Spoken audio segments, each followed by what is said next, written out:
Have you ever felt stuck while trying to transcend your ego? You work hard on personal growth, only to feel the ego clinging tighter than ever. Why does this happen, and what can you do about it? In this video, we'll explore 5 profound challenges everyone faces when attempting to transcend the ego. By the end, you'll understand these obstacles better and how to navigate them on your journey to authenticity. Let's dive in. Before diving deeper into these challenges, let's take a moment to understand where the ego comes from and why it exists. The ego isn't some villain trying to sabotage us. It's a survival mechanism. From an evolutionary perspective, the ego helped early humans identify threats, build social structures, and assert their place in the group. It created a sense of self that allowed us to navigate the world safely. Even today, the ego serves important purposes. It helps us set boundaries, make decisions, and express our individuality. The problem arises when the ego dominates our thinking, making us believe that we are only the sum of our achievements, roles, or possessions. This is where the spiritual journey begins, not to destroy the ego, but to integrate it, so it works with us, rather than controlling us. The ego is often misunderstood. It's not inherently bad. It's the part of our mind that helps us navigate the world by creating a sense of identity. It tells us, "This is who I am," and gives us a structure to interact with the world. But the problem begins when we over-identify with it. The ego starts to act like the main character, making us believe we are our thoughts, labels, or roles. Imagine someone who defines themselves entirely by their job. They're a lawyer, a doctor, or a teacher. But what happens when they lose that job? Their sense of self collapses.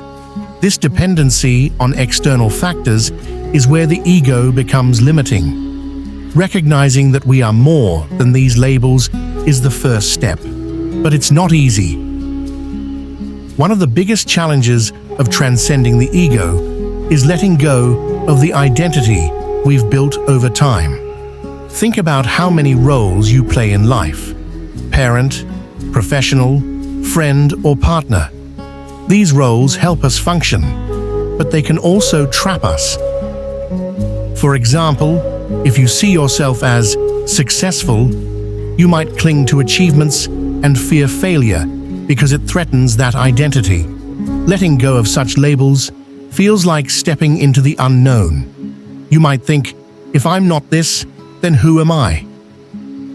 A practical way to work on this is by changing your language. Instead of saying, "I am successful," try saying, "I'm experiencing success." This subtle shift reminds you that your identity isn't tied to a single trait or role. Another major hurdle is vulnerability. The ego often acts as armor, shielding us from discomfort or criticism. But transcending the ego requires taking off that armor and being seen as we truly are, flaws and all. Imagine someone who's always been seen as strong and independent. Letting go of that facade might make them feel exposed, like the world can now see their fears or insecurities.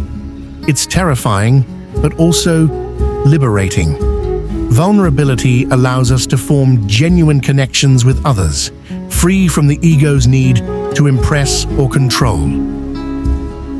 To practice this, start small. Share something honest with a trusted friend, even if it feels uncomfortable. Over time, you'll realize that vulnerability is not weakness, it's authenticity. Here's a sneaky challenge. The ego doesn't disappear when we start growing. It just finds new disguises. This is often called the spiritual ego. Instead of clinging to material success, the ego now says, "I'm more enlightened than others," or "I've achieved a higher level of awareness." This is dangerous because it can isolate you from others. Instead of connecting, you might start judging those who aren't on the same path. But remember, true growth isn't about comparison, it's about compassion. To avoid this trap, ask yourself, why am I pursuing personal growth? Is it to improve myself or to prove something? Keeping your intentions clear helps you stay grounded and humble. The ego loves control. It tells us that if we plan enough, prepare enough, or work hard enough, we can avoid uncertainty. But life doesn't work that way, and trying to control everything only creates anxiety. Letting go of control feels like stepping off a cliff. It's scary, but it's also freeing. For example, meditation teaches us to sit with the present moment without trying to change it. By focusing on your breath and observing your thoughts without judgment, you learn to trust the flow of life. This doesn't mean you stop planning or caring. It means you stop resisting what you can't change. Letting go isn't about giving up. It's about finding peace in uncertainty. Judgment is another ego defense. When we judge others, it's often a way to avoid looking at our own insecurities. For example, you might think, "I'd never make that mistake," but deep down, it's a fear of your own imperfections. To overcome this, practice observation instead of reaction. When a judgmental thought arises, don't act on it.